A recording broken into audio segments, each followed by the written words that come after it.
Have a French defense, and we have 5 games lined up for this morning. I think we can jump right into it. Thank you all very much for being here. I guess we were interested in taking a look at the French defense from basically Black's side. I haven't been much of a French defense player in my life, but I've seen many different approaches, having been an E4 player. So I'm kind of curious to see, how, what we can kind of find in terms of improvements or at least improvements to the way that people generally play the French. Like, I wanted to play through the main line and sort of see, see the main themes, get the full understanding, and take a look. It's not an opening that I know super well, so I just wanted to take a look, to take a look through it. The mainline French starts with e4, e6, d4, d5, 3 knight c3. There's 5 games for today, random, there should be 5 games and starting off with French theory.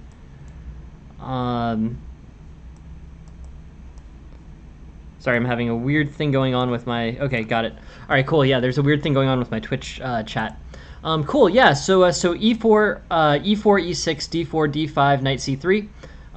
The main line, basically, Black has this main decision point. He decides between the French winnower variation and the French main line, classical variation. I think I want to go over... We can go over the winnower another day, and I think we may have already gone over the winnower to some degree in previous streams. So I just want to go to... I want to take a look at the main French main line here. So knight f6 being the third move for Black. Bishop g5, d takes e4, knight takes e4 is a main line. Awesome, cool. Yeah, thank you for sending it, Amet. I added this game. I'll add your game right now, Amet, for May 13th during the 6:05 p.m. Eastern stream. That's tomorrow. Tomorrow night stream. Unless you would prefer, a morning on the following day or something like that. But I'll add it for that right now. Cool. So that's added. Thank you very much for sending it, Ahmed. If anyone else wants to send in more games, we have open slots as early as tomorrow night. We can give, basically a solid game, 15-minute game analysis. Feel free to send them. Could always use more games, could always use more lesson ideas. Thank you very much for sending that, Ahmed. So looking at this game, what are the ideas? I draw again from this book that I'm always talking about, which is The Ideas Behind the Chess Openings by Fine. But basically one of the main ideas in the French is to work, with this pawn structure on d4 and e5. If Black can disrupt White's pawn structure on d4, e5, that tends to be favorable or equal for Black. And if White can maintain the pawn structure on d4, e5, that tends to be favorable for White. That isn't always true, and if we play to the end of the French main line, you'll see that there are equalizing lines in which that d4, e5 structure does get disrupted. But in general, that tends to be the case with these openings. So bishop g5 is one line, the main line. E5 is also playable here. Bishop e7. And then there's another, kind of large fork. There's this Richter attack, bishop takes f6, followed by bishop takes f6, e5, and then there's e5, which is the main line. I just want to go over the Richter attack briefly and show sort of what's going on in that opening. E5, knight fd7, bishop takes e7, or queen takes e7. And this is the main line. So basically, there's a few different options for White here. And here, White's choosing between a few different moves. Knight b5 is the line that I was playing for a long time. Knight b5 puts pressure on c7, requires kind of immediate response. On knight b5, the move is knight to b6, and you have this discovered defense on c7. On the other side, you have basically, you basically have f4, which reinforces the center pawn structure. You have queen d2, which, develops the queen. And basically puts it on a dark square so that f4 can be slightly better supported, and also to set up queenside castling for the white king. So here, queen takes, and then a6, and then basically here, Black's gonna kind of keep pushing and making progress. D takes c5 is the main move. I guess I'm sort of reluctant to play d takes c5 from a fundamental standpoint. I feel like d takes c5 leads to a relatively, with d takes c5 basically, you have a voluntary disruption of the d4 e5 center by white. So I lean away from that line based on the fundamental goal to maintain this. That said, yeah, no problem at all, FIFA Boy. Always feel free to watch video on demand. Honestly, my goal is really just to create as much free chess material as possible. It doesn't have to do with it's feel free to watch video on demand or however it's the most comfortable for you. I'm thinking of switching my times around a little bit as well. But thanks thanks for the idea, FIFA Boy, and I really wanted to go over this and try to explain some of the main lines here. But the main concept, that's true in most French lines is the goal of maintaining this d4 e5 structure. With the d4 e5 structure maintained, queen takes. Basically, white has choice between a few different things. Ideas are d takes c5, queen takes c5, bishop d3. Standard developing for white. White will probably end up developing queenside, but in this case, it's a little bit more tricky. The queen does have some pressure on the queenside here, but at the same time, this long diagonal. Hey, thank you very much for being here, Chikyu. How are you doing? So this queen c5 is facing towards the kingside diagonal, and overall this looks good for black. Good for black, relatively close to equal. This is pressure being exerted on the on the various flanks. I'm good, Chikyu. Thank you very much for asking. So this is but this is generally good.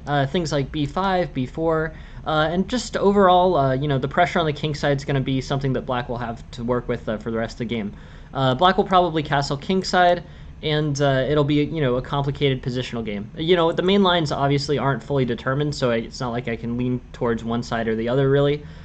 Basically, I know that it's a game that exits opening theory at around this time. So if it, instead white wants to maintain the pawn, or white wants to maintain the d4 pawn structure for a little longer, he can castle queen side here. And then on this, black will start expanding on the queen side as well. b5, d takes c5, queen takes c5, bishop d3, b4, and now basically this pressure is on the white king or white queen side is pretty substantial.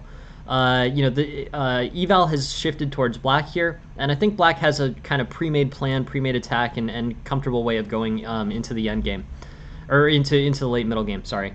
But yeah, this attack should provide at least a plan, a general focus for black to do going forward. Anyways, moving on here. I wanted to take a look at a few other lines. I wanted to look. So that was the main line. We'll probably circle back to the main line, but I wanted to just take a look at this. The Richter attack: bishop takes f6, bishop takes f6, e5. This tends to be good for black on average. Black may have attacking chances. He can try to disrupt this pawn structure with f6, castle kingside, and try to potentially attack f2. It's an interesting line. Queen g4 is played early into castling, f5, and then white is attacking, but black has successfully undermined the center and has the ability to continue to undermine the center with moves like f6. In this particular line, white is playing queen h3, but he'll probably play bishop e2 and g4, I think, soon, to try to basically recapture some of the center play. Anyways, looking more of this,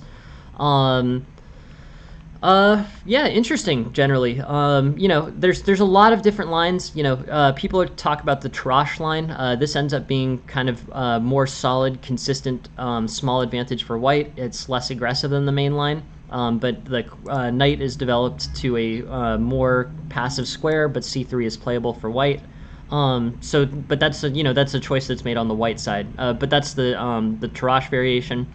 With knight c3, I don't know, knight f6, bishop g5, d takes c4, knight takes, bishop e7. You're in a more simplified position. This is a more open version of the French. It doesn't have the normal d5, e6, e5, d4 structures going on. It's a more open line. Generally, I think this tends to be, reasonably good, just a reasonably good position. White maintains the initiative. Nothing too exciting is going on here. And it becomes basically a more open situation with attacks available, to both sides.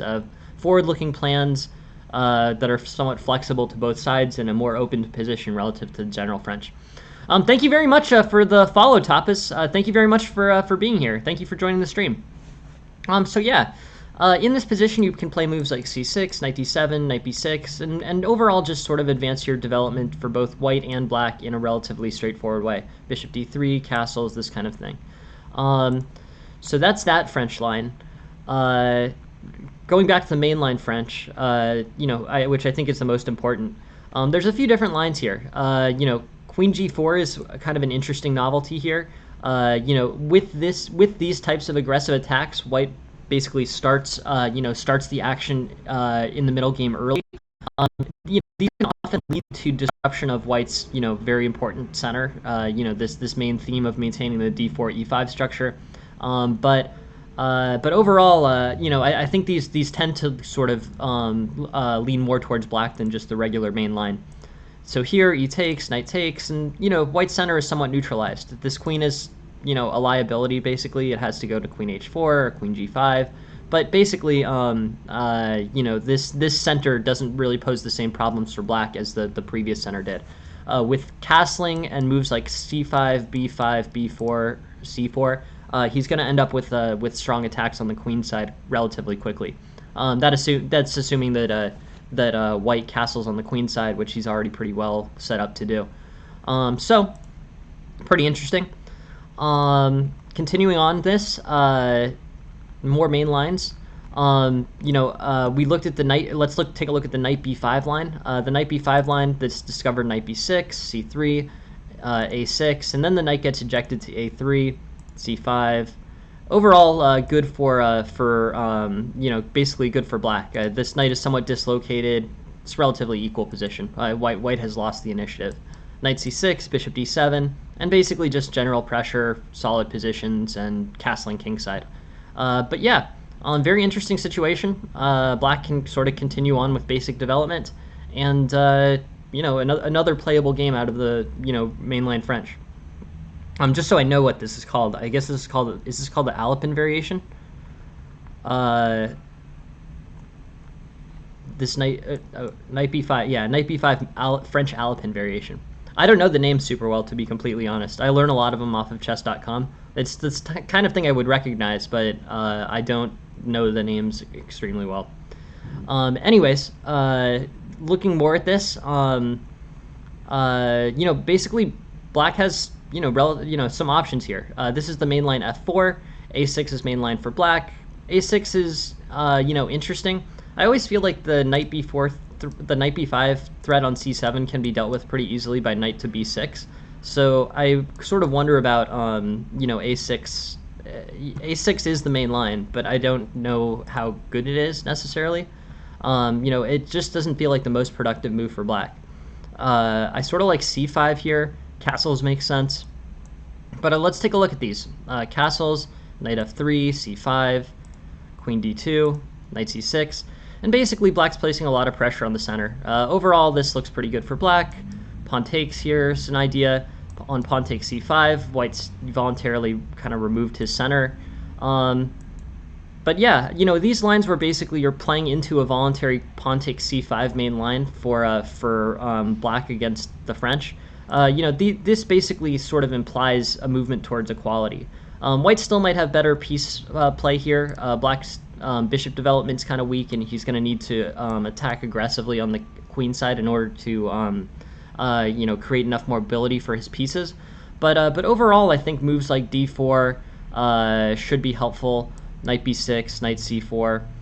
It seems like a good path forward for black, and overall a general, basically a position where white has still has the initiative, but black is starting to make inroads with the center being depleted. This is just scratching the surface of French defense, but you guys can keep requesting it, and I'll keep doing it. So thank you guys very much for coming up with the idea. I really appreciate it. And yeah, please keep the ideas coming. These types of things are very interesting. I get to learn a lot, and this is, those were some of the main lines out of the mainline French. Cool. Thank you very much for the idea. Please send more ideas. Please send more suggestions for games, and we'll go from there. Cool. So on the next one, this is another game where it's Mr. Gimmick's game. We're basically going into our game analysis section. So this is E4, C6, Caro-Kann, D4, D5, and this is the Caro-Kann advanced variation. So, mainline Caro-Kann is knight c3. I generally think this is better. Basically with e5 you're playing a second rook or a second king pawn move. Hey Tarash, welcome to the stream. Thank you for being here. So here I would say knight c3 is probably not the right knight c3 is probably the right concept. E5 is sort of a secondary move here. So let's say e5, bishop f5, knight f3, e6, and now we're in the mainline Caro-Kann. It's got kind of a this pawn structure is common to a lot of openings. It can happen in it can happen in the French. It can happen in the semi-Slav. But basically, this is a solid pawn structure for black. I mean, everything's supported. The f7 pawn is vulnerable. The b7 pawn is somewhat vulnerable, and basically, there ends up being there basically end up being opportunities, for black to prevent white from getting into either b7 or f7. This tends to be a strong pawn structure. One of the main liabilities in the French, and one of the main reasons why this pawn structure can be more problematic in the French, is because this bishop gets stuck on c8 in the French. But yeah, it's pretty solid for black. I mean, there's just not really a lot of vulnerability here. In terms of moving this forward, do you do bishop e2, knight d7, whatever it takes basically to continue to move this forward. Mainline is bishop e2. We can play out a few more kind of mainline moves: bishop e2, knight d7, castles, knight e7. But basically just a relatively restricted development for black, but a strong pawn structure. So basically spatial disadvantage and center disadvantage for black, but a strong pawn structure that supports itself and the ability to develop in a reasonably healthy way. Going on this, c5 is what was played here. Where should you develop your g8 knight in that line? Good question. I guess I would say I would try to probably undermine the center. Like, I would probably play f6 and then pawn takes e5 if you can. Then follow that up with knight g6. But yeah, you have sort of switched this problematic c8 bishop for this somewhat problematic knight. There's also lines in which you develop to f5. I mean, we can keep going on. Let's just play through this this theory. In this case, I think it's probably going to be... Hey, thank you very much for the follow, Lord. I appreciate it. Yeah, so rook c1, rook d8. But we can see how this... I'm just kind of playing out. In this particular game, how is this problem resolved? Basically, this knight stays relatively immobile on e7. It supports this knight on bishop on f5. It does have the possibility of getting posted on f5 later in the game, but this one, just for example, the knight stays on e7 with opportunities to go to g6 and f5 as tactics allow. But yeah, interesting.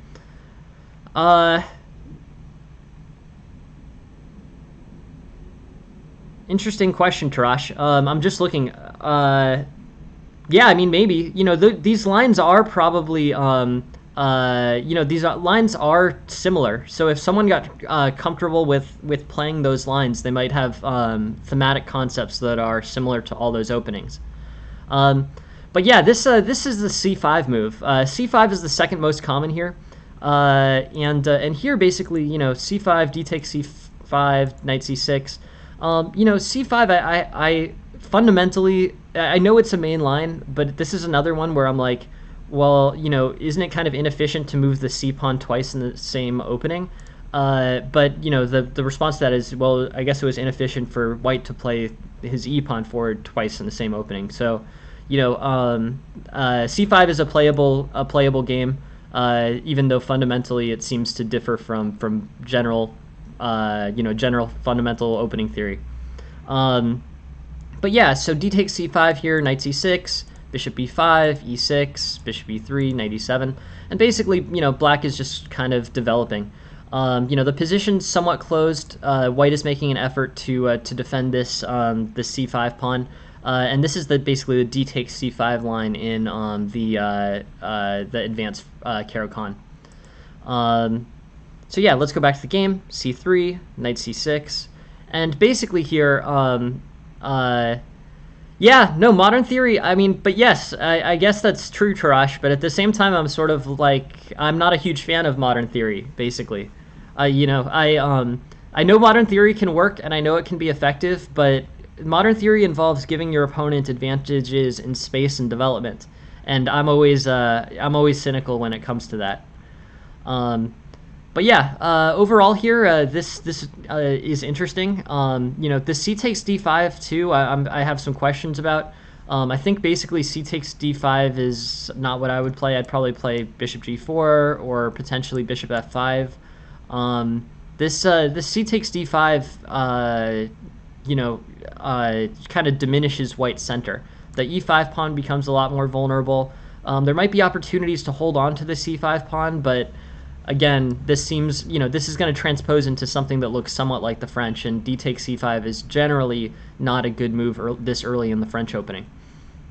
Anyways, c takes d4. Pawn structure is fine. I mean, basically because you had this solid triangle pawn structure, now you have this one. This is good. And yeah, pushing this forward, I guess...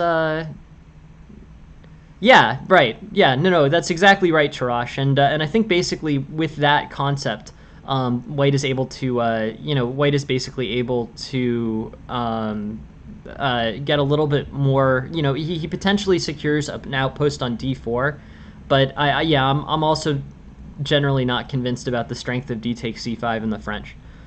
But grandmasters know better, so I would always defer to them. But yeah, let's go back to this main game line. This is basically we're in the game's main line here. Black is looking fine. The shift basically is right around here. This game's already been annotated, so it's basically minus plus at that point. But yeah, I think the shift really happens. I don't know. I mean, bishop e2 is a little bit passive, but certainly after the, again, relatively passive a3, White's getting some chances at the d4 pawn that are not easily dealt with. Basically, knight e7, the dark squared bishop has some problems, and in terms of formulating a plan for black, it's a tough question. I sort of am tempted to play a move like bishop f5. The engine is suggesting knight e7. That's probably the most straightforward developing move. But in terms of setting up a plan, I think the rook should move to the c8 file. The king should get castled. The pieces should all get developed, probably knight to g6 and bishop to e7.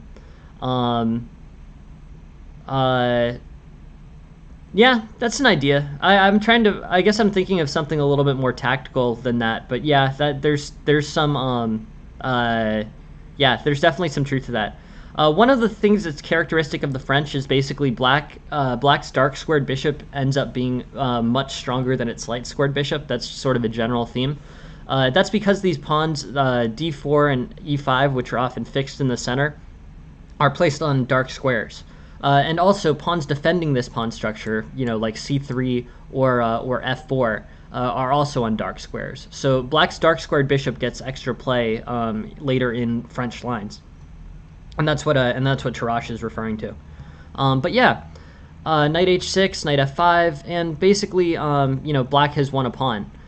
This attack on d4 got mobilized very quickly. No, that's a good idea. No, that makes a lot of sense too, Tarash. No, I think that's probably a very sound plan. Probably a very fundamentally supported plan.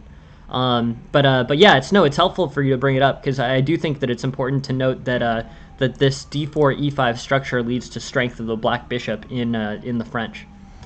So yeah, queen f5, and basically black's looking a good amount better. This, black's basically up a pawn because the d4 pawn got lost, and in this game, black did some good maneuvering in order to win that d4 pawn. He played knight h6, knight f5, and then knight takes d4. And then basically this is, this is good for black generally. Pawn on e4 probably should be defended. White does this with rook e1. But I'm overall liking black's position. Considering the black sent this game in, he's played a pretty good game and sent in a pretty good game. This isn't my favorite opening, but that's a matter of taste. And then you win the d4 pawn, which is good. This is all really solid. And I guess maybe there's some inefficiencies here we should take a look at. All right, so let's look at this position. Black is up. In terms of plans, placing pressure on the e5 square is good. Putting a rook on c8 is good.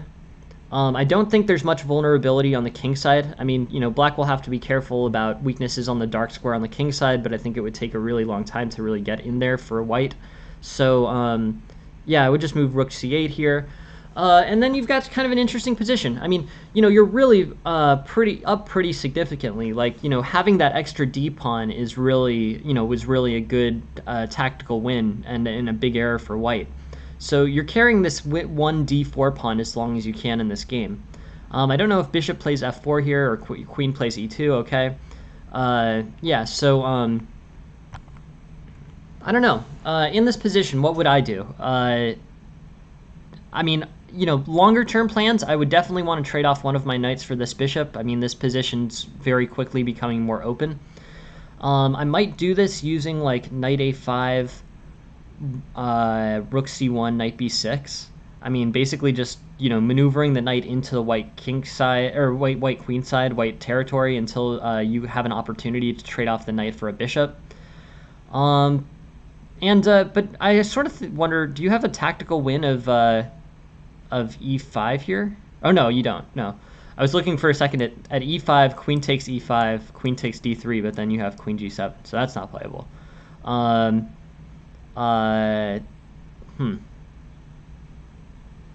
Maybe queen h4. There's a few different opportunities for black here. Queen h4 threatens the bishop and takes the bishop out of black kingside territory. It basically ends all threats for white along the kingside. Yeah.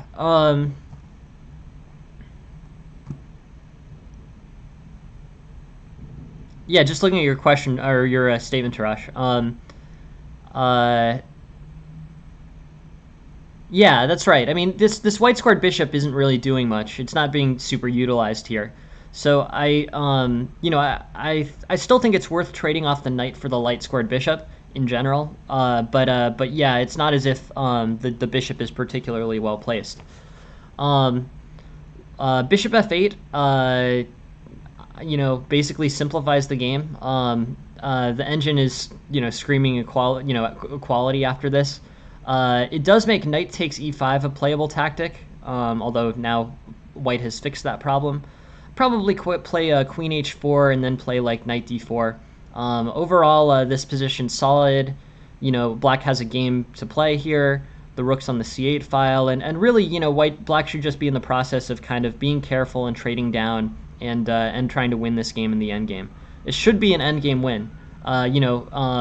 White does have a strong bishop in the endgame, considering that. Hey, good morning, Anch. Thank you for joining the stream. Welcome. But yeah, basically black. Gotcha. I understand, Tarash. Yeah. No, sorry. You're right. Yes, I could read. I'm gonna run through this, but earlier in the game for sure. Yeah. So yeah, I would say rook a d1, and then black should aim to basically trade things off. Queen h4 looks interesting. Knight takes e5 looks interesting, but basically, white doesn't really have much organization here, and black can try to make maneuvering ideas to trade things off. Queen f4 makes sense. Queen a4 makes sense. This looks okay. I'd probably play king g8 and knight f5 here. Yep, knight f5. And overall, it does seem like this is, basically, black. I think when this pawn got disconnected, when this turned from a connected pass pawn, which it was here, to an isolated pawn. Maybe pawn takes f5 is an issue here. But overall, I think black's gonna try to carry this advantage into the endgame. I think this is a win. Yeah, I don't really see any problems with this game, to be honest. Maybe there is some inefficiency in trading off the, and basically trading off the early, the bishop. But I don't know. I mean, black basically carried an endgame relatively strongly into the, carried an advantage that he got in the opening by winning the d4 pawn relatively late into the endgame. No,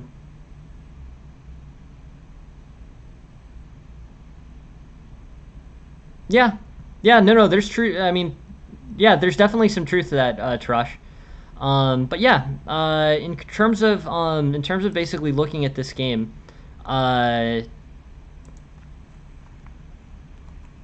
I don't know. I mean, black basically had a lead of about, a point and a half in the beginning, and no real serious errors were made. It was kind of, I guess maybe, I don't know about this idea ultimately, knight f5. It does trade off this bishop, and I guess pawn takes e6 doesn't really have much of a follow-up. Maybe, I don't know, rook takes e6. The engine is saying rook takes e6, rook takes e6, pawn takes, rook takes e6, rook takes e6, queen c2. Okay, king h1, king h3. I just want to play out this line because this is sort of interesting. And then black wins by taking d1. Interesting. Okay, so I guess that was an error for black. This tactic, this is a relatively small error. Black could play a better move by playing rook takes as opposed to pawn takes. Rook takes here, rook takes, queen c8, or sorry, queen c2, and then king h3, queen takes d1, and then on rook takes, pawn takes, queen takes. And then I think this isn't a draw. I assume it's not.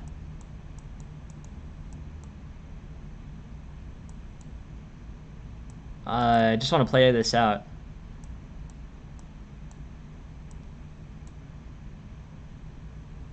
I mean, at any point here, basically, white is... Wow, that's great. That's great, Chikyu. Yeah, no. I guess I would say, keep at it, basically. Do tactics for an hour or two a day, and your game will improve. There's not really much of, I can't, give too much in terms of guidance. You just really need to do it. You will steadily improve. If it makes you feel better, you can also optimize the things about your computer. You can get a mouse as opposed to a touchpad. You can turn off the animation on chess.com. But yeah. 2 hours a day, you improve. I mean, it's really, there's not really much of a science to it. It's just if you, just basically keep at it, be consistent, and it will help. It's hard to quantify how much, but it will absolutely help, and over time, it will help a lot. So that's my suggestion on there. Keep up the good work, Chikyu. And good tactics definitely support positional play. They do have some positional puzzles. I mean, basically at the highest level of chess, tactical wins to secure positional improvements as opposed to material improvements. So yeah, in general, I would keep at it. It really is the best route forward. So yeah, black's looking pretty solid. And, I think basically not too many errors in this game. There is that one tactical improvement on rook takes e6 as opposed to king g7. But other than that, not much for me to really point to. We could look at inaccuracies, I guess, but these inaccuracies I think are pretty minimal. Most of them are from white. 97, I guess. I mean, I'm really sort of struggling to come up with great inaccuracies here. Overall, I think it was relatively strong positional play. You're basically pushing forward an advantage that you got in the opening, and just trying to trade off as stably and as efficiently as possible. Makes sense. Yep. Cool. Yeah, interesting. Thank you very much for sending the game, Mr. Gimmick. I appreciate it. And we'll keep looking. Interesting. This is Anch's game. Thank you very much for sending the game in, Anch. And we'll take a look.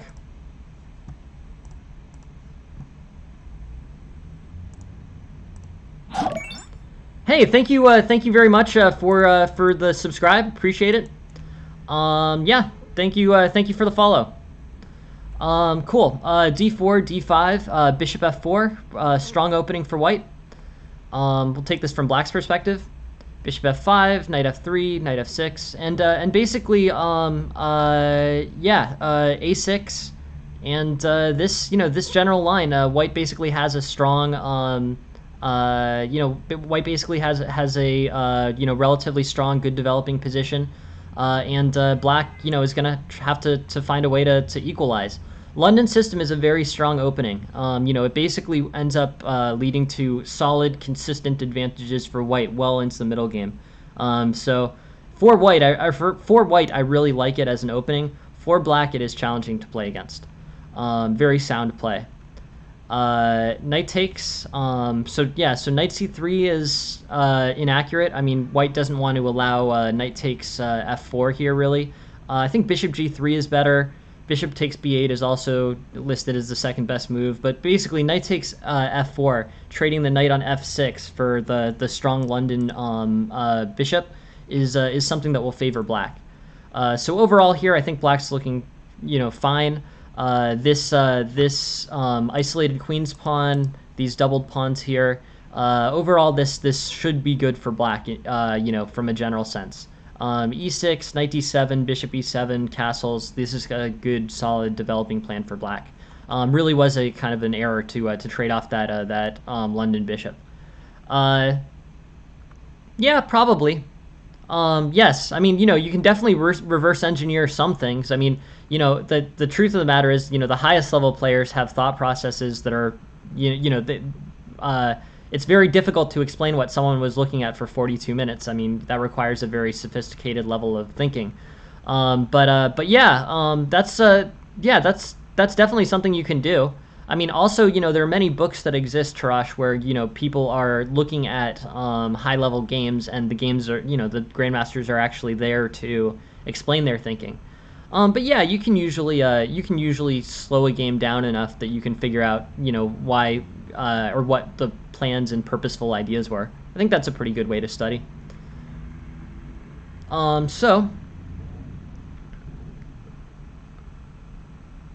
Yeah, no, I mean that's the way that these things go. I mean, they sound pretty extreme, but at the same time they are pretty extreme. So, yeah, it sounds like I mean, I know they do a lot of calculation at the board. They're calculating, and they're calculating quickly. So, yeah, yeah, that's a good idea. I like that idea, Anch. I can do that. But yeah, basically black is looking reasonably good here. Sorry,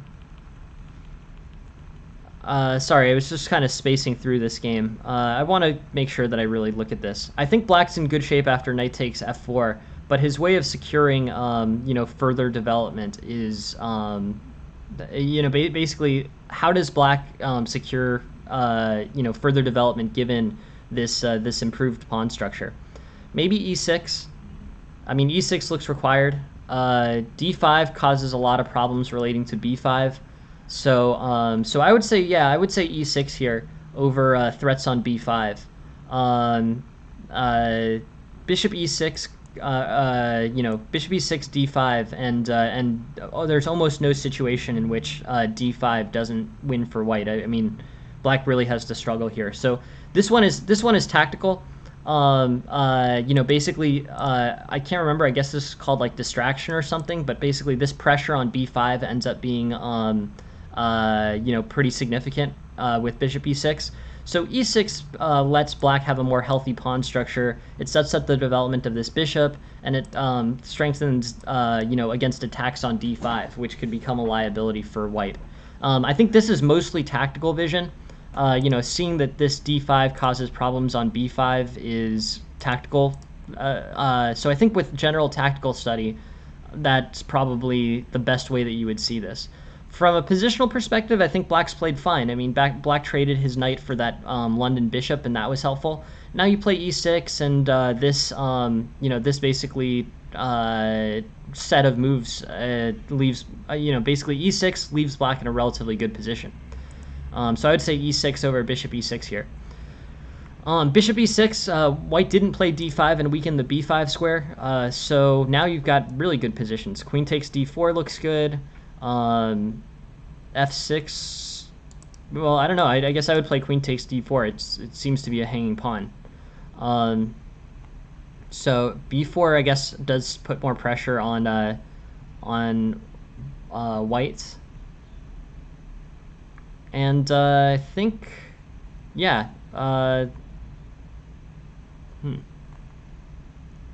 Yeah, I mean, this is an interesting game, Ange, for sure. It basically turns into a relatively tactical and less strategic game fairly early on. And then, interesting. And I'm wondering, but I'm just going to look at this endgame and see if there's sort of a better method here. You're up a piece. So I guess my main idea in this endgame would be to not trade off pawns if possible. I think bishop e7 provides a pretty solid improvement over g3. These pawns may fall anyways. You may have to trade off both the a pawn and the b pawn here. But this ends up being, way more equal than black would like it. But anyways, yeah, this is you found a good tactic that works. Now the bishop's going to take all the pawns and black will win comfortably. But I was just wondering in terms of like, is there a better way? Because you want to make your endgames as easy as possible. So bishop e7 and threats on the queenside pawns here. b3 I think invites the trading more easily than it should. I think with bishop e7 you keep more material on the board, and if you need to exit this strategy by playing b3, that's just fine as well. But yeah, overall I think black's got a good, I think black played a good game, starting with the knight takes f4 move. If you can trade your knight for the London bishop, you should. This all makes sense, and bishop e6 is a tactical error. So on that move I would say e6 and the problems are resolved. It's also just sort of a better move from a mobility perspective. E6 and then bishop to b4. I think basically this is a good idea for black. E6 would be the move that I would play here. Cool. This advances development as opposed to bishop e6. I mean, you need something to play against against this f7 threat. But e6 is a more kind of forward-looking way to do it.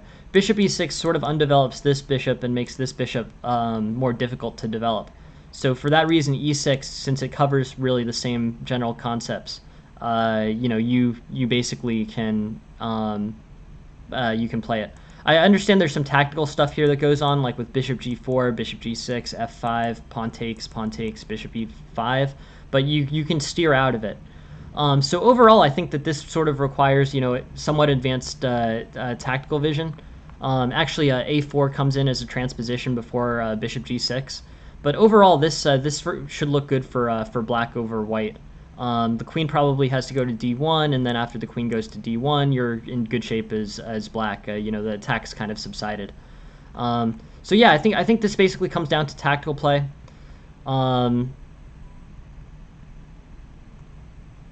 Yeah, rook takes. Everything looks good.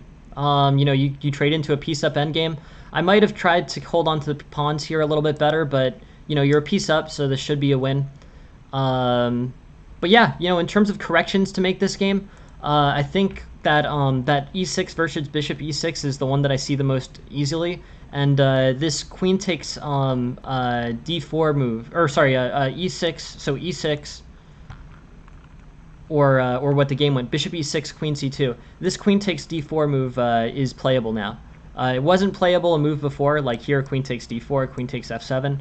But this pawn was available to be taken now. You know, queen d1 is the best play for black out of this. Or sorry, d5 is the best play for black. But considering that black doesn't see d5 on queen c2, queen takes d4, you know, equalizes or you know, secures a small advantage for black.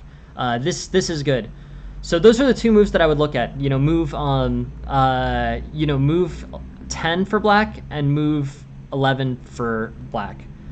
In these two moves, you know, black moved the bishop backwards and hampered this development. And also this queen d, or this pawn on d4 was hanging on the next move. But yeah, no, thank you very much for sending the game, Ange. Please keep sending them. Super helpful. I appreciate all the help that you provide for this channel, and you know, it's really yeah, no, it's really great. I appreciate you being here for the analysis, and yeah, I think this is a pretty well played game. I mean, you got a piece up out of the opening, and was relatively smooth sailing from there. So so yeah, great game. No, thank you very much for sending it, Ange. I really appreciate it. And it's, yeah, very interesting stuff. Yeah, but those are the two moves I would focus on, 10 and 11. Thank you, Anch. Really appreciate it. Thanks. I'm going to move on to the next one. Next game is King Me as black. And so we'll play it from black's perspective. Okay. So white plays the English, black plays g6, and white plays e4. Wow, thanks guys. Road to GM 3000. Thank you very much for the raid. Wow, this is a big record in terms of yeah. Thanks very much all for the follows and the big raid. Thank you. But yeah, so on to the next position. So we have c4, e4, e6, d4, bishop g7, and I think basically black's looking pretty good, you know, in this situation. Thanks, guys. Wow, thanks all for the join and the follows. But yeah, so in this game, you know, white plays the English and black plays an early e6, d4, bishop g7. This is pretty wild. You know, this is a relatively, you know, closed flank opening for black. You know, what does white do in a situation where white plays, you know, white plays aggressive moves in the center and black's developing on, you know, flanks on the king side, queen side? Yeah, no, thank you very much for sending in the game, King Me. And just for anyone new here, this is a channel where I give free lessons for about 3 hours a day. You know, I've created this channel in the last month or two. And yeah, no, thank you all very much for coming and for the raid. And if you guys have any suggestions or ideas, please join my Discord. My Discord server is on a link on the screen. And you can go to the Discord server, suggest a game, or suggest a lesson idea, and I will get to it usually within a couple days. It's pretty impressive. I haven't had you know, groups this large join. Thank you very much for the raid. But yeah, overall, yeah, if anyone has any ideas for free lessons, just add them to the game suggestion section of my Discord, and we'll add them to the list. Thank you very much. Thank you very much for the raid, and thank you all very much for being here. So yeah, so this is kind of an unusual opening, and e6 is kind of an unusual response. I mean, basically, this weakens the this weakens the pawn structure on the on the king side. The dark squares here are relatively weak. G7, H6, F6. This is going to end up being somewhat problematic for black. A better move here is just to fianchetto the bishop immediately. With the fianchetted bishop immediately here, I think you can play something along the lines of like d4, d6, and you can go towards towards of a like more of a modern structure where you're getting early breaks. Thank you all very much for the follows, guys. I really appreciate it, and thank you very much for being here. But yeah, c5 is a standard modern break. But e6 and g6 are generally not paired this way. If you look at the commonest of openings being played, e6 is basically, e6 basically has one option as opposed to, at least more than 1,000 others. So, one of the things that I was doing in the last week is I was taking a look at how to, assess whether opening moves are correct or incorrect. And the method that I was thinking of for doing this is to look at basically two main criteria. Look at the eval before you make a move. Okay, so here you have an eval of plus 0.6, and you have kind of a steered opening line. So you look at the move, and if the eval before the move is played is plus 0.6, and you play it, and then there's a big shift against you, that should be kind of a red flag, a heads up that that's not the way to go. So basically, after black plays e6, the eval shifts from 0.6 to plus 0.12. So the eval shifted, towards white 0.6 after that, after that move. That's a big shift. So that should be red flag number one. Second criteria, if you look at the commonest of the openings being played, like in this, opening book, you see that bishop g7 is by far much more common here. So the combination of those two, e6 being way down the list in terms of popularity, and the shift being heavily against you in terms of eval, the combination of those two factors should be an indication that that move might be worth revision in your repertoire. That's what I would say.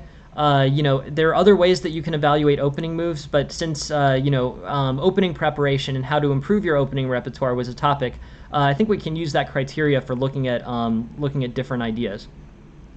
Bishop g7, f4, knight c6. Knight c6 is also kind of interesting. I mean, we're in a position where there's not really as much opening theory to draw from. Black definitely does need a break. Probably d5, pawn takes, pawn takes, pawn takes, c6. I think potentially that could be good for black. Other ideas, knight e7 maybe. But knight c6, knight c6 does cause some problems. c5 is a very common break. c5 is something that can generally help. And c6, d5, that tends to be a move that tends to be a move order that improves black's ability to challenge in the center. Knight c6 is a little bit, I don't know, restrictive.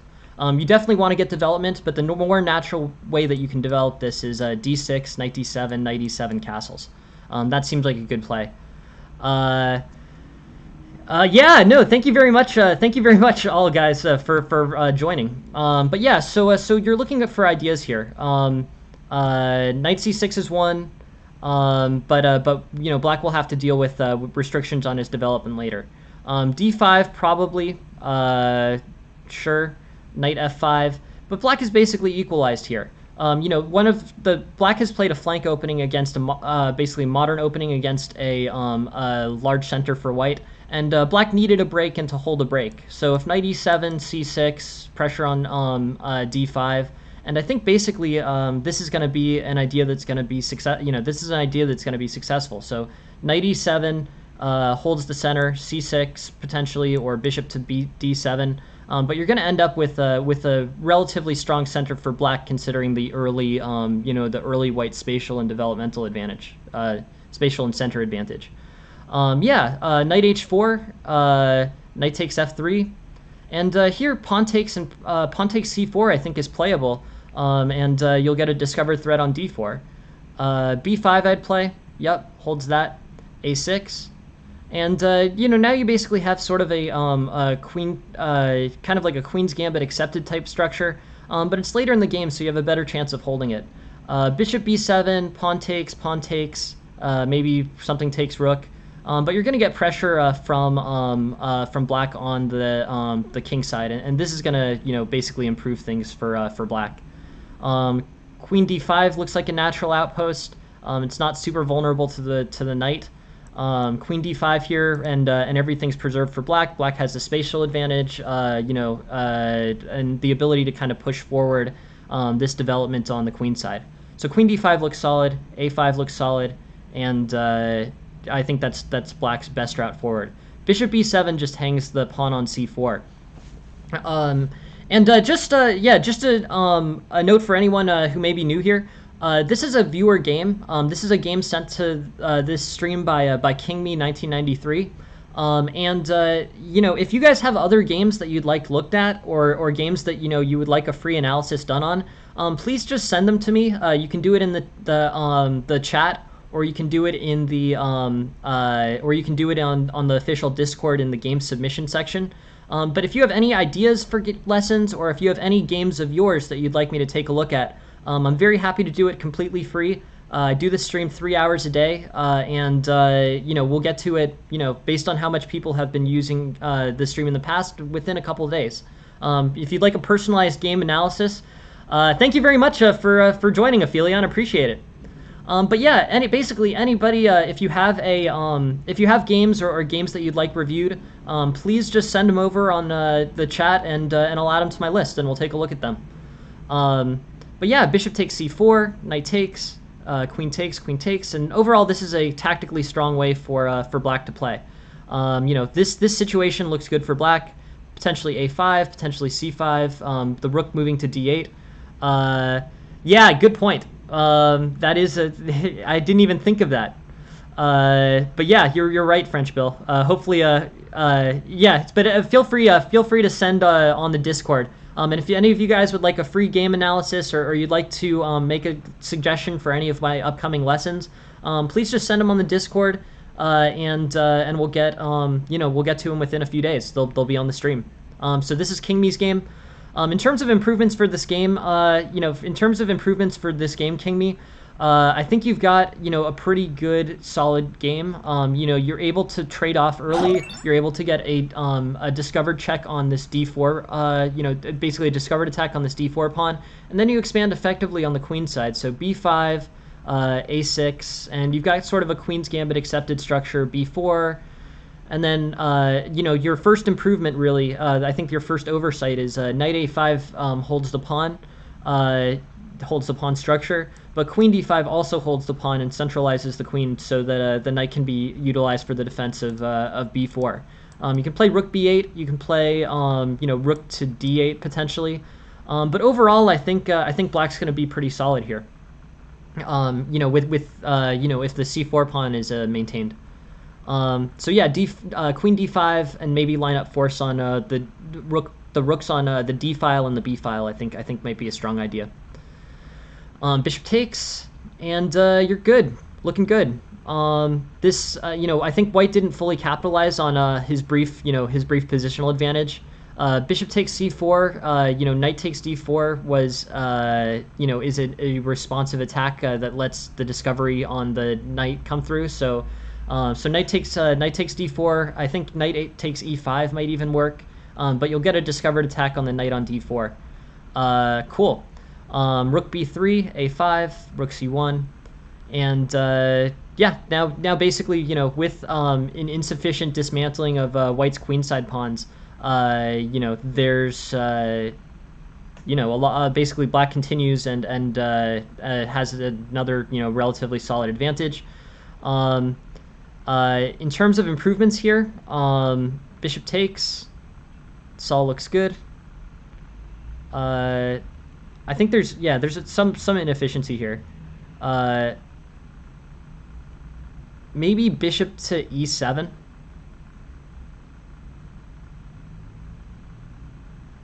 But I think overall this should be good. I like black's general position here. Let's try to study and see exactly why the eval shifts. The eval shifts from -2 to -1. I guess in terms of response, I mean, this is all pretty quiet. I think bishop e7 is good. I think I like the general tactic. From a tactical perspective, I don't see much of a problem with this. I basically think that that rook h8 is a good plan. Rook takes, king takes. Black's basically holding this. Here, though, I wouldn't trade the rooks. You finally secured kind of a lasting positional advantage as black. Your best route forward could potentially be rook h1, could potentially be rook h3. Yeah, there's a few different choices here. The engine is suggesting things along the lines of rook h4, bishop takes g5. But overall, I think it's I think this is a pretty good opportunity for black to for black to capitalize on his good penetration into the white situation. So yeah, I guess here I would say there's a positional disadvantage that comes with playing rook takes d2. I'd probably play rook h1, rook h8, and make sure that you continue to maintain pieces within the white territory. Basically here, this doesn't really work super well for, this doesn't work out super well for black, to be honest. I think basically rook takes d2, and things are overly simplified. Yeah, and thanks very much, really, road to 3,000 for the follow. I'll get back to you. I'm pretty sure I know who you are, and I'll get back to you as soon as the stream is over. But thank you very much for the raid. But yeah, rook h2 is an idea, but I think you want to leave the rook on the white territory here. So rook h1, and then potentially rook h8. You do have to be careful to not hang the c pawn, but I don't think trading off is correct. The engine suggests rook h4. This is the most straightforward way to leave the rook in the king's, basically the white side territory, and then you can play bishop takes g5 with the discovery on rook to c4. That seems like a plan. This is a pre-made plan. This will hold everything as well as create a discovered threat on c4 here. Play bishop takes g5, and you have the discovery on c4. But yeah, rook takes d2 was played, so I think that offers an idea. I think the thematic understanding of keeping the rook on your opponent's territory is an important one. You've worked hard. You moved your king from king g8 to king g7. You moved your rook from rook e8 to h8, and then you played rook h1, rook h2, and basically with this.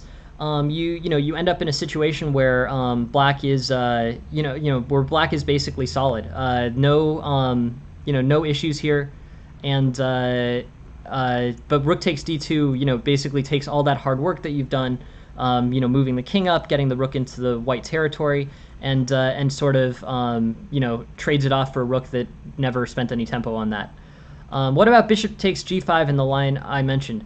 Yeah, no, I think that you're right. I mean, I think basically that's not playable for another few moves. The engine line, and when I look at it, I agree. I play rook h4 is the best. But yeah, you do need to maintain defense on this. On the plus side, if he plays rook d7, you can play bishop f8. But you're absolutely right, King Me. You can't play rook h8 immediately, or rook h1, rook h8 immediately. You have to wait for you have to continue to maintain the defense on this pawn on c5. But you're absolutely right. No, so thank you very much for letting me clarify that. In terms of continuing to play this game on, you get very quick advantages once the rook moves off of the c file. The c pawn you can maintain defense on, and overall this ends up being pretty good for black. Rook b2, pawn takes, king over, and yeah, basically black's solid. Black can sort of walk this in. Thank you very much, Arnav, and thank you very much for the follow. I appreciate it. Thanks for being here. Hope this analysis is helpful. But yeah, good playing by black here. In terms of looking at a good way of concluding this game. In terms of improving black's situation, knight c6 is an idea. Basically, I think you end up transposing it well, but I think that it does cause some problems, in terms of restricting the natural c5 break here. But it's fine. It's a developing move, so it's okay. And then more solidly, I think you've done a great job basically solidifying, your center. You got the pawn break that you needed and what you always need out of modern defenses against basically modern defenses against large center openings by white. But knight takes f3, and then pawn takes c4, and you're basically in very good shape here. In terms of improvements, here b4, this all makes sense. But I think you really do improve by maintaining defenses on these pawns. They're very valuable. I would say queen to d5. I would say a5, and basically you hold on to all these pawns successfully. It's important, and you hold these pawns, successfully. Continue to expand on the queen side. Moves like knight a5, rook b8, potentially c6 or bishop d7. But basically, black's going to be in a pretty good place here. I don't know. Knight f6 is an idea, but yeah, queen d5 I would play. Yeah, queen d5 I like. Bishop takes c4, knight takes d4, and this was a good tactic. But I wouldn't have let the c4 pawn go for nothing. I would have played queen to d5, or I would have played knight to a5. But I don't think you can safely, I don't think it's worthwhile for you to just abandon the defense on these pieces. Queen d5 was the move, not bishop b7. All right, the game continues. Good tactic. And then I think you're really only the other thing that I would say is an inefficiency in this game is you look how much effort you basically put. You do have a great plan. You do a great job. With making this effort to get your rook to h8 and getting your rook to h2. That was really a good plan. But you spend a lot of tempo to do it. So the rook is originally sitting on d8, and as black you play king g7. Then you play bishop e7, then you play rook h8, then you play rook h2. So you've basically spent 4 moves to get the rook to h2, and then playing a 5th rook move to trade off for this rook that's basically only moved once is sort of an inefficiency. You've spent a lot of tempo there that black has not spent. Here I guess I would say rook takes d2. I think is your second error here. I would probably play rook to h8. I could also look at rook h1, rook h8, but you also need to be aware of this defense. The engine comes up with this practical solution: rook h4 with bishop takes g5, rook takes c4. You're good as black, and overall I think this ends up playing out pretty well for black. Bishop takes and then kind of as an extension to this, after rook d7, bishop takes g5 wins a pawn. This is the best move for black here. So bishop f8 is definitely not as good as bishop takes g5. I guess those are the two pieces. Maintain the defense on the c4 pawns. Don't be so quick to give up those those advanced c pawns in a position where the queen has really advanced. And then second, basically the second idea there is be sure to have a full tactical view. What I always recommend to everyone, is basically take a look at chess.com Puzzle Rush, chess.com Puzzle Battle, Lichess, Puzzle Storm, Chess Tempo, and CT-ART. Those are all excellent tactics trainers. I think the best way for any amateur player to move his way forward, like basically moving from, I'd say, about 1200 to 2000, the best way to do that is really to go from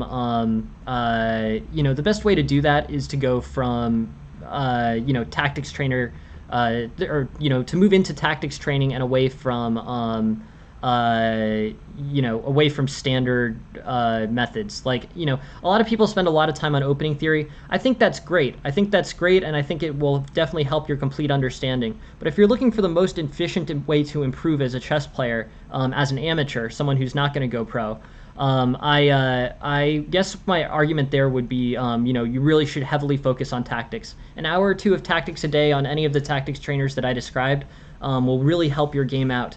And I think that that's a good way to make sure that you succeed and advance in the most efficient way possible. That's what I'm saying. I think that will work, and yeah, I highly recommend it. I think that's a good idea. Um, so yeah, so in this game, just to go over really quickly, finally, this b4 and then queen d5 is a tactical defense on c4. That was an improvement. First, don't trade off the rook out of principle. So you've spent a lot of moves getting that rook, rook to h2 to be there.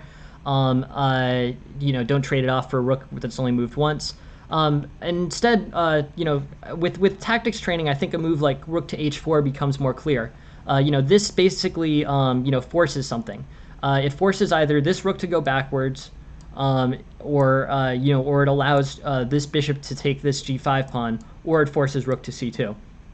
But the combination of those moves should be favorable to black, and this provides a better, this I think provides a better option to black out of, basically out of a somewhat rough situation, at least one where black has kind of a spatial disadvantage. After rook h4, I think black's showing pretty well, and bishop takes g5 provides the ability to get a pin on this f4 pawn with the rook behind it. That's the best tactical defense, and with sufficient tactical training, I think you would be able to see those moves relatively easily, and really be sure to that you can kind of move things forward. But overall, very good game. Those are the two things that I would focus on, and yeah, thank you very much for sending it. Please send more. Please send them either via chat or via the official Discord. But yeah, thank you all very much for being here for sure. And thank you very much for sending this game. Thank you very much for sending this game, KingMe 1993. Really appreciate it. Please keep them coming. All right, so now we have Sam Sizwani's game. I basically, want to kind of take a look at the opening theory here. Sam Sizwani, I really appreciate sending the game. All this material is super helpful. And I guess one of the things that I'm sort of curious about here is, since I've been playing a lot of games out of the Scandinavian Queen d6 recently, for some reason I've been playing a lot of Bullet. So one of the things that I play in Bullet is Queen d6 Scandinavian. Here, I'm looking at ideas like, I'm basically, knight c3 threatens the queen. Okay, this is straightforward Scandinavian theory. Where does the queen go? Does the queen go to d6? Does the queen go to d8? Magnus played queen d8 in a tournament game, I think several years ago, but a fairly well-publicized one. And then just sort of played for advantage out of that, and I think probably won. Should probably find the game. It might be helpful to this theory. But queen e6 is further down the list. So the first thing about queen e6 is, I want to use this framework that that I'm thinking is pretty effective for, this framework that I think is pretty effective, which is look at two different things. If you're evaluating an opening move, look at the eval. So you have an eval, and this is just the standard chess.com engine. This is an eval of plus 0.8, and after you play queen e6, the eval shifts from plus 0.8 to about plus 1.28. So that's a change of about half a pawn. So with that change of half a pawn, and with this opening book in front of you, I think you can work on trying to get your basically your moves. You can try to basically use these two tools to perfect your opening repertoire. Queen e6 is an idea, but I think that it fails under this threshold. So the eval shifts against you, and it's way down the list in terms of playable moves. Queen e6 has 16 games, and there's about 20,000 games in there, so it's about a 1 in 1,000 chance. If you play queen d6, this is a much more standard mainline move. The evals aren't particularly favorable in any Scandinavian line. If you play pawn takes and you play queen d6, this is probably already going to be 0.1 plus point or plus 1 advantage, plus 0.9 advantage. Overall, I think basically this is this ends up being pretty good for white. Objectively, but you have a lot of practical compensation in this opening. But I would use those two methods to screen out something like queen e6 and instead play queen to d6. Queen to d6 I think is more promising. This I think is too many moves to be played in this opening. I don't think there's any efficiency gain in queen e6 and then f6. I don't know exactly, the logic in that I think is not extremely well defined. you know, if you were going to do that, you probably should just play. So in this position, you probably should just play Queen F5. Queen F5 is actually a move that occasionally gets played, as does, you know, I think Queen F5. But the main moves here are Queen A5, Queen D6, and Queen D8. The combination of those three, I think, should offer black a pretty promising plan. In terms of other things here, so the Queen E6, Queen F6, I think is inefficient. There's not really that much value on Queen on F6 anyways. So yeah, you know, black's basically playing a kind of an unreasonable opening against you, and a beginner-like opening. He hasn't made any developing moves, and he's moved his queen around a good number of times. You know, when this queen has moved around like this, I think the best response is just to develop in a normal fashion. You know, stay aware, make sure that there's no tactical errors, you know, that you know, will cause you to hang material. But basically, the thing with queen to d6, you know, or the thing with queen to e6 and then queen to b6 and all these queen moves by black. I think basically, you know, you're just not playing in a, you know, black's not playing in an efficient way. White with straightforward development should be able to equalize, you know, or be ahead. I'm guessing that in this analysis, white is already, you know, reasonably far ahead. But yeah, white should just play straightforward developing moves, follow opening fundamentals, you know, get all his pieces developed, castle, and set up a strong formation. And every move that black continues to move his queen around without an aim, I think white's going to have a bigger and bigger advantage by sticking to standard fundamentals, standard opening fundamentals. Knight c3, d4, castles, and now we're sort of getting into tactical play. Knight takes f7 isn't particularly good for white, or for black, sorry. And white ends up a ton of material. Yeah, this looks good. Black, you know, has finally used his queen to get involved in something, you know, reasonable on the board. Threats on h2, and queen takes f2 is an error because it's you know, black missed the fact that that queen or that f2 score was defended by the bishop, and you know, basically tactical errors for black. So I think instead of focusing on the specific improvements, I think white played well. He developed in a straightforward way. This is exactly how things were supposed to go. Yeah, you know, I actually have very little, you know, I have very little in terms of things to improve on white's side. I mean, white basically did the right things in this position. You know, with the exception of knight b5, he moves new pieces and develops new pieces each turn. This, you know, he doesn't make any tactical errors. Queen h5 probably would have simplified. I guess that I would say that's probably the main change that I would make here. Queen h5 and knight takes and rook takes, and you're already up enough material that you should be able to win this game. So I guess I would say simplify. You know, when you're ahead, trade off pieces. That's one suggestion that I would make. Bishop takes a7 is also a little bit unresponsive to this threat on h2. But overall, really what I would focus on is the main point of this game. You know, I'd focus on the concept as opposed to the specifics. I think specifically it comes down to a lot of tactical things. White, you know, white didn't make many tactical errors and overall, you know, won the game fairly easily. But I think the really important part is when you know, regardless of what level you're at, if your opponent is playing queen moves or kind of anti-fundamental moves, if you play fundamentally and have the tactical backing to avoid any, you know, basically, I don't know what you would call them, like tricks, you would basically be able to get a solid, you know, a solid situation out of that. That would be my recommendation. Is basically if you you know, if you basically hold things to, you know, if you basically hold things together and play fundamental moves, you'll have an advantage against opponents who play in an anti-fundamental way. I don't know whether that'll turn out to be you'll secure better, you know, a better attack with better development, or you'll, you know, develop a, you know, a better center because you've played for the center while your opponent was playing, you know, very strange moves. It's not super clear in terms of, you know, it's different and variable based on exactly what the opening is, what your advantages are.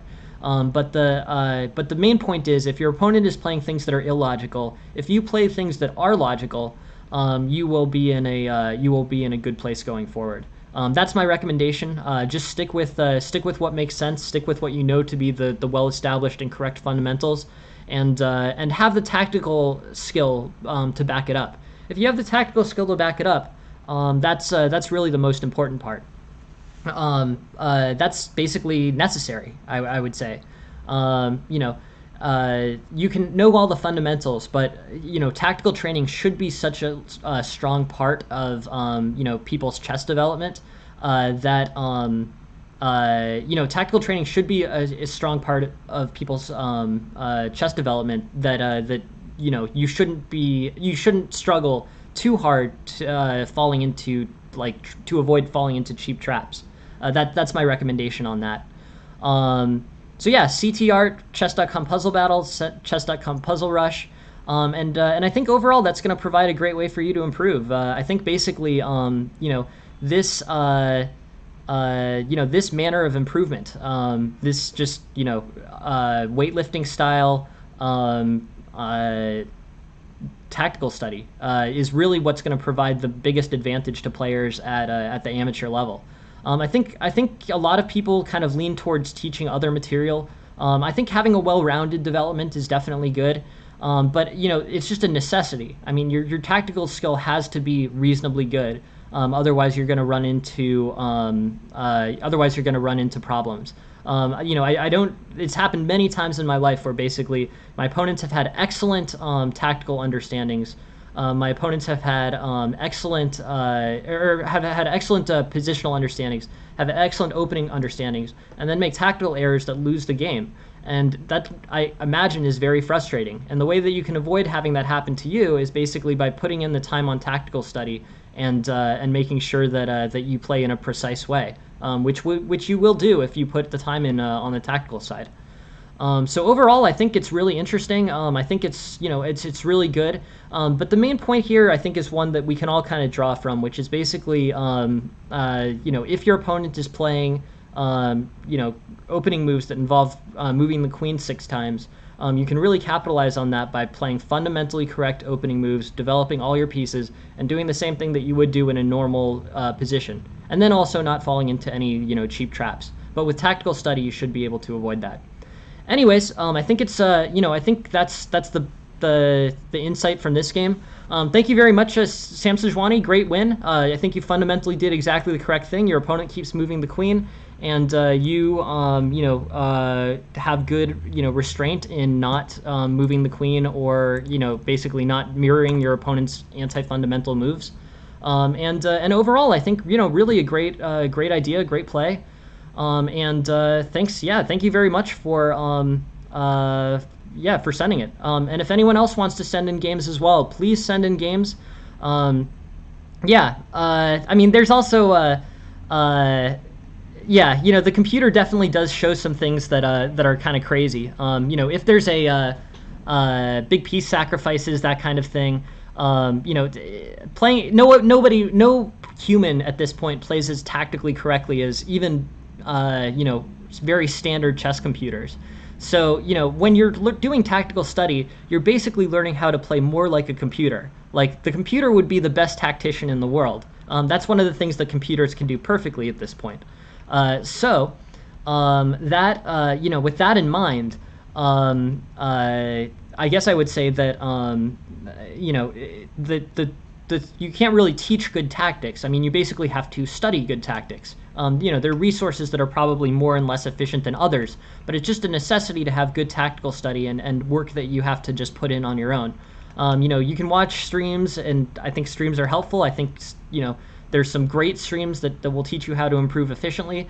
But at the end of the day, I think what you need to do is, basically, push forward on your own is a big part of your improvement, and an underrated one in my opinion. This is an early French exchange. So the French exchange is not a particularly popular line at this point. There was a time at which the French, the French advance. This is the French advance: e4, e6, d4, d5, e5. And the French advance at one point was a very popular opening. This was played in, I think, probably world champion matches or certainly stuff at the very highest levels of chess. But eventually they've come to the idea that, okay, moving the pawn to e5 without a purpose of moving the pawn to e5 really becomes more of a liability and becomes a difficult pawn and a difficult pawn structure to hold for black. So it should really be played out of necessity. It does end up being played out of necessity very frequently in the French, but having this early, pawn structure with d4, e5 can be undermined fairly easily with c5. You respond with c3, knight c6, and it will transpose in many cases. But overall, having that early second pawn move, can provide a time advantage for black. It's not a particularly that's interesting, Tarash. Yeah, I'm very interested in taking a look at that. But yeah, the French advance is something that was once very popular and is now somewhat less popular. I think people have come to the consensus that either the mainline French or the Tarash French, which I know that Tarash is a fan of, leads to a solid and lasting, positional advantage for white, and overall is better than playing e5 here. In the mainline French, which we looked at the beginning of this lecture, by the way, like all lectures, is going to be available, for 14 days on Twitch and then forever on YouTube. If there's anything you missed or anything you'd like to revisit, this lecture, including the beginning of it, is going to be, recorded and put on Twitch, and it'll be there. It'll be there for a while. But yeah,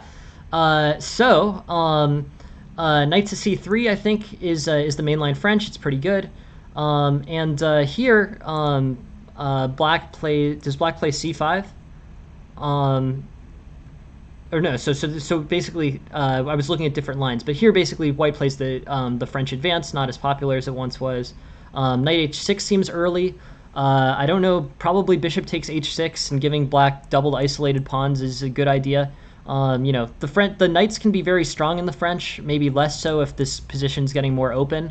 But these pawns are such a liability for black that I think basically, black's going to be in trouble if you enter an endgame. If white can get through all of the challenges that black will pose to him in the next 15 or 20 moves. But yeah, rook pawns are, doubled isolated rook pawns are often a huge liability for black.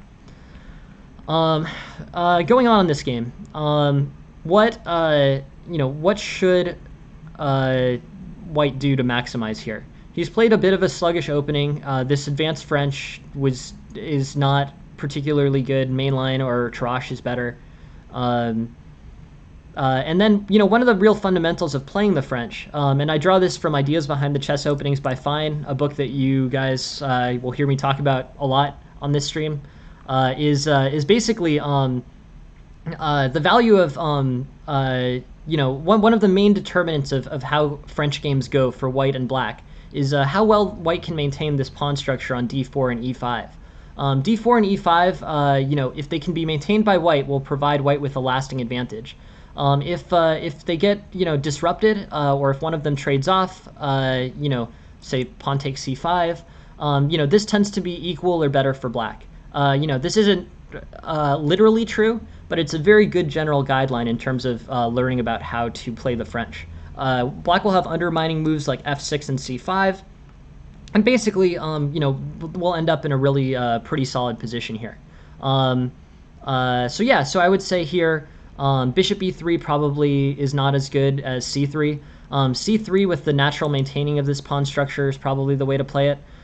You can run into problems. I don't know, pawn takes d4, queen b6. I guess you play knight c3 probably. But overall, I think c3 provides a better defensive and more efficient defensive resource than bishop to e3. This I think is interesting. It's just an interesting idea. But c3 is the way that I would play this. Now with bishop c3 played, you would play bishop takes h6 and then c3.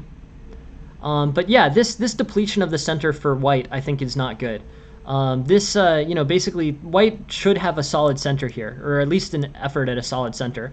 Now with both of these pawns gone, black is going to have center control pretty much for the rest of the game. I mean, he's basically going to have this e pawn and this d pawn available to attack white with in the center for the rest of the game, basically.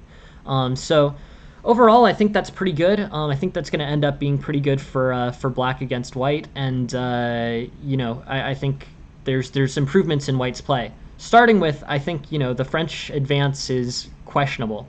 The mainline French, I think, has pretty objectively been determined to be better at this point. Then c3. And then positionally, bishop takes h6, giving these doubled pawns is probably a good idea. It does open lines for black, but I'm sure it's worth it long run because those doubled rook pawns are such a liability.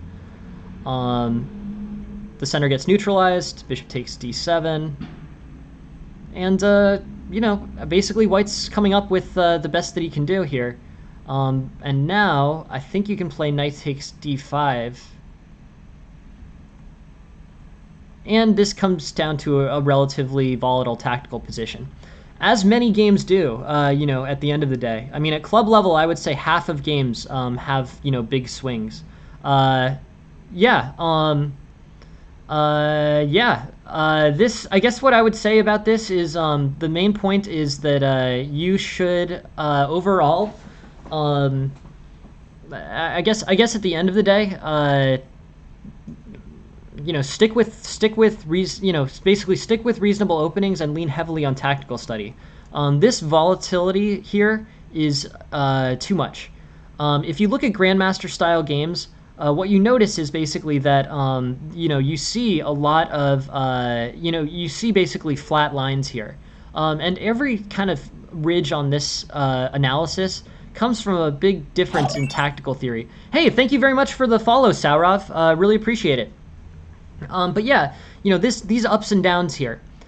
This leads towards this basically leads towards a suggestion of having better tactical study. Yeah, I mean, it's everyone's games look like this. I can pull up, maybe since we have so many people here, I can pull up a game of mine, versus an IM or something in 1 minute, and you'll see the volatility is still very high like this. But yeah, overall, you want to do the tactical study required so that you flatten this out. I'm going to show you guys some really ugly 1 minute games between masters. They're actually pretty impressive, but they will look this volatile. So in terms of yeah, thank you very much, Saurov. No, please, yeah, definitely. If you post games, they'll be up within a few days. Depending on how many other people. But at the start of today, we had open slots. At the end of tomorrow, I'm guessing that that at this point, your game will probably be on the 14th, but I really appreciate you joining the stream, and feel free to send as many ideas or games as you have, Saurov. My goal here is just really to provide free lessons, and if you, yeah, just keep sending things, really. Very happy to have you contribute material for the stream. But yeah, so this ends up being very tactical. In order of things to think about in this game, I would say probably, consider whether the French advance is the correct opening for you. It may be, so, openings are a matter of style. But I would take a look at a few French mainline games as well. I think a takeaway from this is the value of doubled rook pawns is very low. So if you can give them voluntarily to your opponent, the odds are that's probably the right move. And then, just in general, I guess I would say focus a little bit more on maintaining this d4, e5 structure in the center.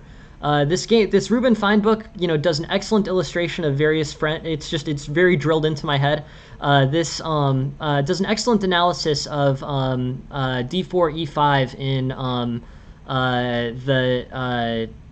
the French, and basically different types of variations of this d4, e5 structure are laid out in a very, good detail.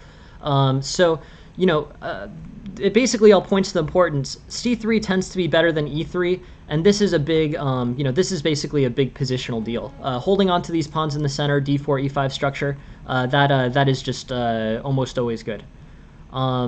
bishop takes, queen there, bishop takes, and overall white's looking good.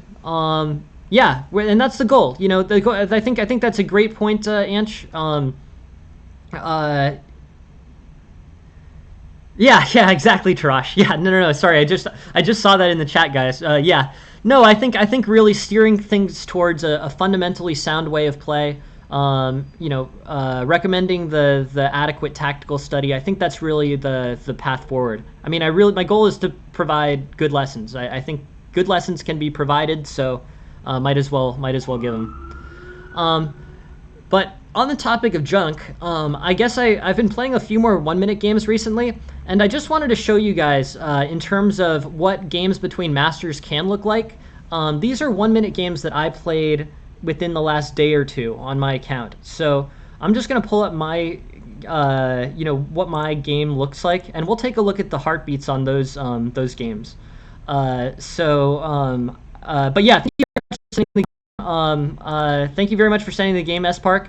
I would focus on the positional aspects and then tactical study as well, or the overarching concepts. But also, I would say jump on the opportunity to play bishop takes h6, because bishop takes h6 gives your opponent doubled isolated rook pawns, which are going to be difficult for him to deal with for the rest of the game.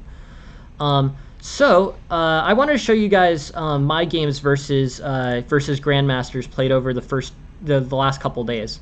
I've got them here, and I just want to pull them up. So let's take like one of these. They were basically 1-minute games, but between two titled players, I'm lucky enough that I actually get paired against GMs sometimes in the pool on chess.com. Let's take a look. One of the things that I like about my stream is that I really like to focus on my losses. I think grandmasters and many masters under-publicize their losses. So I'm going to try as hard as I can to only show games that I've lost on this stream, just to even things out a little bit. So let me find a good one. So this is an IM game, or sorry, this is an NM game. Or should we try an FM game? Let's look at this one. This is me versus an FM in 1 minute. We'll take a look. Yeah. So the first thing here is, what are our relative accuracies? The engine will come up with an analysis pretty soon, but I'm going to guess that they're surprisingly low. Okay, I played a 38.7%. My opponent played 93.6%. This is not atypical. We can send another, we can take a look at another one. I picked an extreme one. This is probably more inaccuracy by me. But we can look at more games that I've played and just show kind of what what they tend to look like. So say here, live chess. I'll pull up one against a grandmaster instead. But basically, my point is, national masters, grandmasters are really just people. You basically can come up with ideas that will trick people a lot. Here's a game against a grandmaster that I lost, but let's look at the accuracy on this one as well. And let's look at exactly what happened. Basically white's playing aggressively, and the grandmaster on the other side is, basically playing at 92% strength. But it's 72 to 92.5, and the heartbeat is still there for sure. I mean, basically, there were advantages for black of 3.7 that got dissipated. There were advantages of 2.5 for white that got dissipated, and then there was an advantage for black of another 2.2 that got dissipated, and then black ended up winning. But basically, I think what's important to point out here is, kind of the structure of what this looks like. We both basically know the the games, right? We know this we know this opening, but we make many errors in these games. So say knight to e3, I think this loses to bishop takes e3, pawn takes e3, and then black will have good threats with, black will play king h8, restores kingside. Yeah, no problem. No. I mean, I think the main point is, I think just focusing on the errors that we all make is really what I'm trying to get at here. Um, I'll play through this game, but this is literally a game of me versus a grandmaster yesterday that I lost, where the shifts are basically the grandmaster. I go up by zero point 0.4, so there was a swing of 2 there. There's a swing of 2 there, and it goes from minus 3.7 to minus 0.77.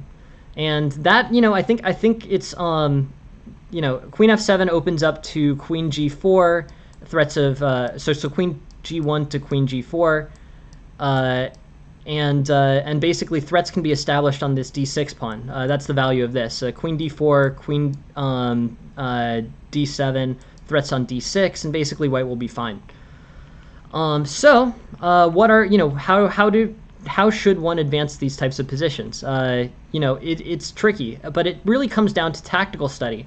And the main point is there's volatility in every game. There's volatility in every game, including up to grandmaster level. I mean, this guy is a grandmaster, and there were swings of 4 points against him in this game. So I think in terms of that, I would say I really tells you to focus on tactical study. These volatilities are all either things that were played imprecisely by one side, or were played or were opportunities that were missed by the other side. Tactical study is extremely important.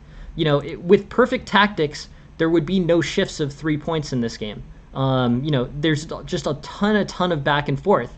And, these types of opportunities are available to you against very high level players. I mean, this guy is an excellent world level player, I'm sure. I don't know who this is exactly. I just know his title on chess.com. But what I'm saying is, with tactical study, you really can optimize. That's why I think that it's that's why I think that it's important that you put the time in there. 92.5 gets beaten by 94. So if you can play a game that's 94% accurate, you will win.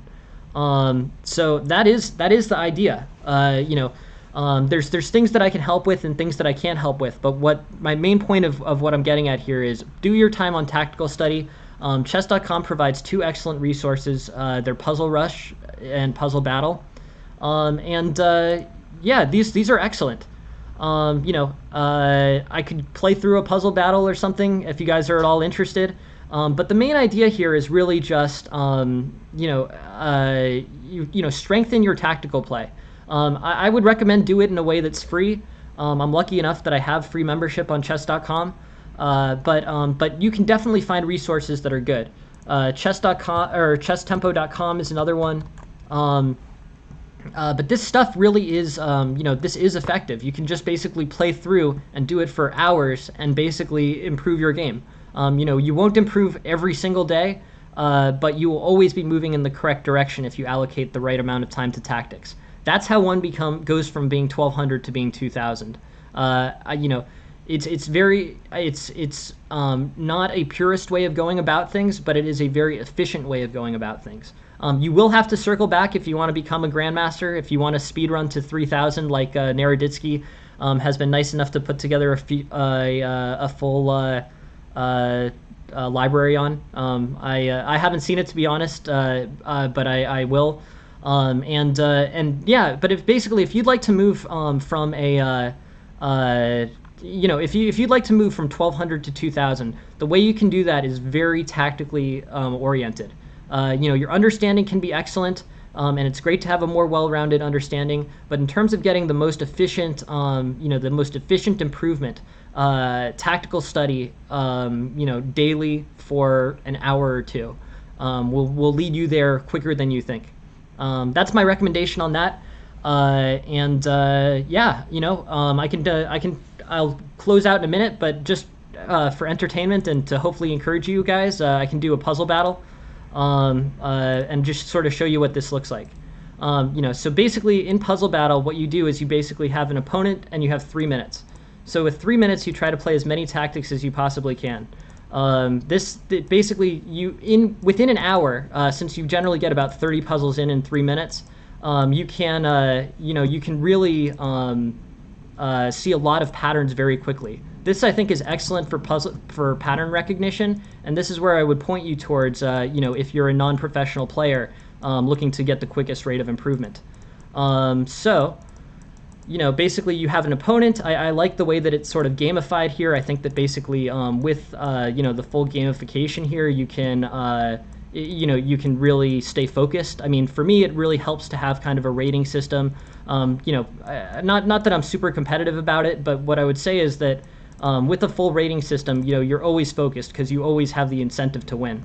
Not sure if I'm going to win this time, but I'll hopefully. So this is where I would highly recommend you spend time. I think this really is an efficient way to go about things. Some of these are pretty tricky, being slow on this one, but yeah, this is a tool that one can use that I think provides a lot of value in your study. So let's see. Queen b7. Okay, sure. But yeah, the fact that it's competitive, keeps my focus up at least, because I hate seeing my rating go down. I hate feeling like I lost. But I think this pattern, these patterns, and this in this method of study will provide you with the quickest results at amateur level. They get complicated. I might have to slow down a little bit. But yeah, many good players on here. Very good tool. I really like this one. This one I'm trying to distract the knight from d6, and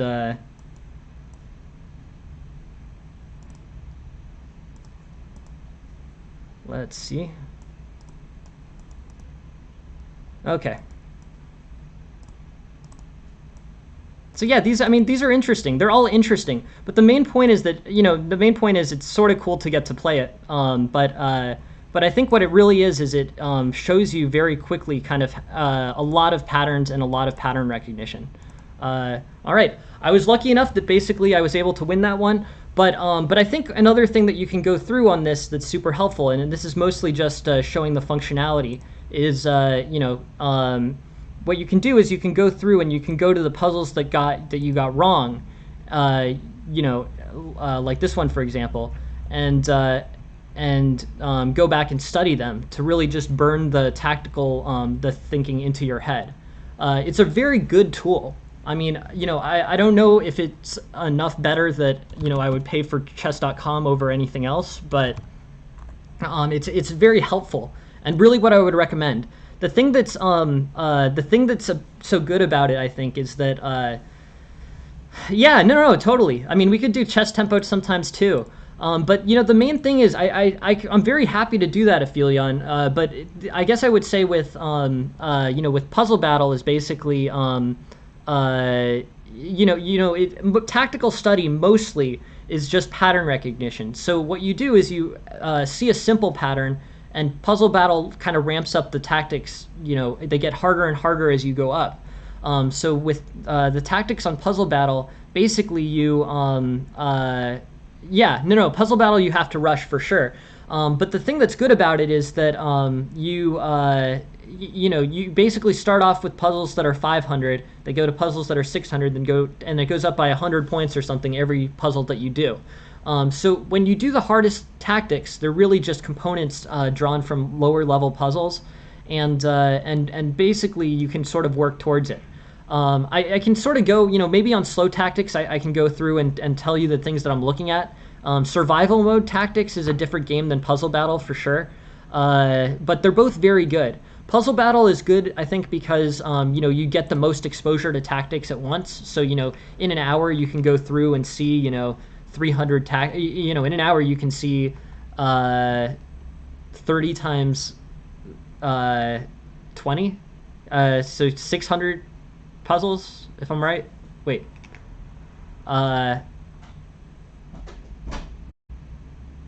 Wait, am I doing the math right? 900, right? 30 times. I'm sorry, I'm a little bit spaced out. But the main point is you'll see a lot of different tactics. Yeah, sometimes. But the main point of this channel, Surov, is I really just want to give lessons. There are a lot of teachers out here Yeah. Uh, yeah, but on Puzzle Battle you take about, I think, 6 seconds per puzzle. So in 3 minutes you do in 3 minutes you do about 30, and you have 20 sets of 3 minutes, so 600 puzzles an hour. So 600 puzzles an hour is a lot. If you do that for 10 hours, then you've done 6,000 puzzles, and that's more than in that one book, right? So overall, you see, yeah, 600 in an hour. Shouldn't be a tough math problem, but I seem to be, yeah. But yeah, no. So, but yeah, 600 in an hour, and that means that, if you do a week of an hour a day, then you've done 4,000 puzzles. I mean, that stuff really gets burned into your head that way. You really can do it well if you follow that route. It can really work and improve your level of play. So yeah. Your math skills may go down, but your chess playing ability will hopefully improve. I'm referring to myself. But yeah, I think what ends up happening is, you really just have really good. So woodpecker method is interesting. One of the things that one of the books that I used at amateur level, and this again is a totally non-purist way to go about things, is there's a book called Rapid Chess Improvement. And it's a classic. It was written by a guy who was basically an amateur player. I mean, he wasn't a grandmaster, he wasn't a professional. It was written by a guy who very quickly went from 1200 to 2000, and it really was effective. The woodpecker method, if I remember correctly, is like you study puzzles, and if you get one wrong, you go back and look at it, sort of, right? You drill specific, and you do it sort of modularly, right? It's a good question, Anch. It's been a long time since I've looked at it, but this book is excellent. It recommends a really good classic way of. But anyways, oh, the woodpecker method, interesting. I didn't know that this was its own book. Interesting. Yeah, I mean, in chess.com Puzzle Battle, they do have good repetition on the puzzles. I think basically, yeah, I mean, I don't know how to, but that is a very good book. In my training, that is very helpful way to go from 1200 to 2000. But now, we have a broader set of resources available. What I'm trying to do with this stream is have live chess lessons every single day. That's my goal. And I think that's going to become something that's more and more available. So if you have any particular things you'd like to look at, feel free to just post them on the post. Just post them on the post games board, and I'll go over them. I mean, it's really helpful for me. The only thing that I really can't help is the thing that I think is the most important, which is actually tactical play.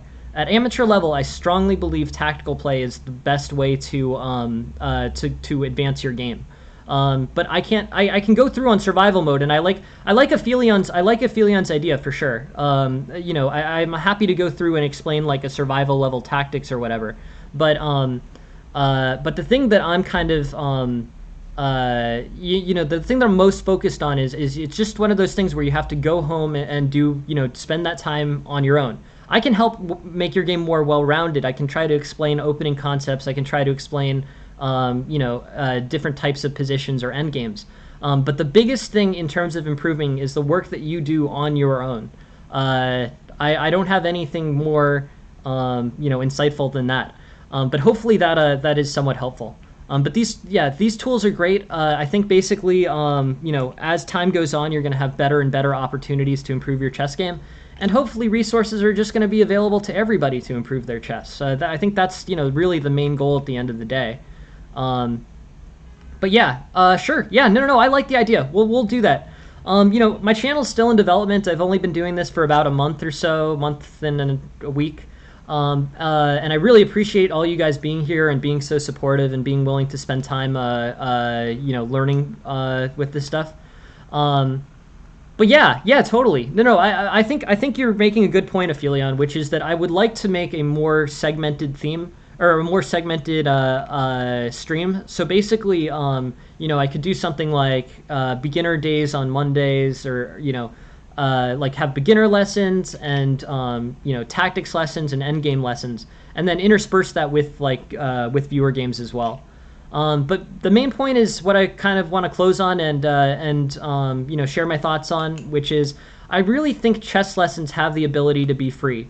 I really think that we have the technology now that we can have a live lesson with hundreds of people and provide that knowledge to everyone all at once. I think that is something that modern technology allows us to do, and I think that's something that could really be helpful to people. I mean, we've gone through a period where with highly priced lessons, people from well-off economic backgrounds have really been at an advantage in terms of getting access to chess resources. I mean, it's in some sense how it works. I mean, if a grandmaster charges $100 an hour, not that many people are going to be able to pay that, unfortunately. So only people who are from a certain background will have easy access to lessons. My hope is basically that we can really level the playing field here. I think we can make it so that grandmasters give free streams. I think people will see the popularity of free lesson streams, and I think that's sort of the market will head in that direction.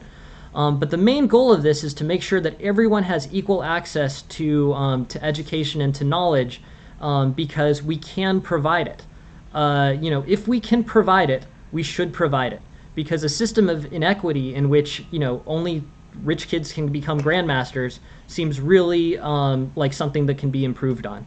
And for that reason, I'm very interested in this free lessons project. This makes me really happy to do, and I'm really happy that all you guys are here and that you participate in this stream, because I think that I really think this is something that could really level the playing field for everyone, and I think we're just seeing the very early starts of it.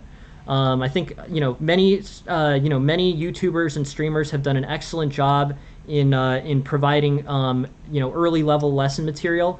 But I think that live lessons where people can ask questions and have a basically tuition tailored to what they're interested in or what they may be struggling with is something that we can provide, and if we can provide it, we should, because that's what ethical that's what ethics dictate.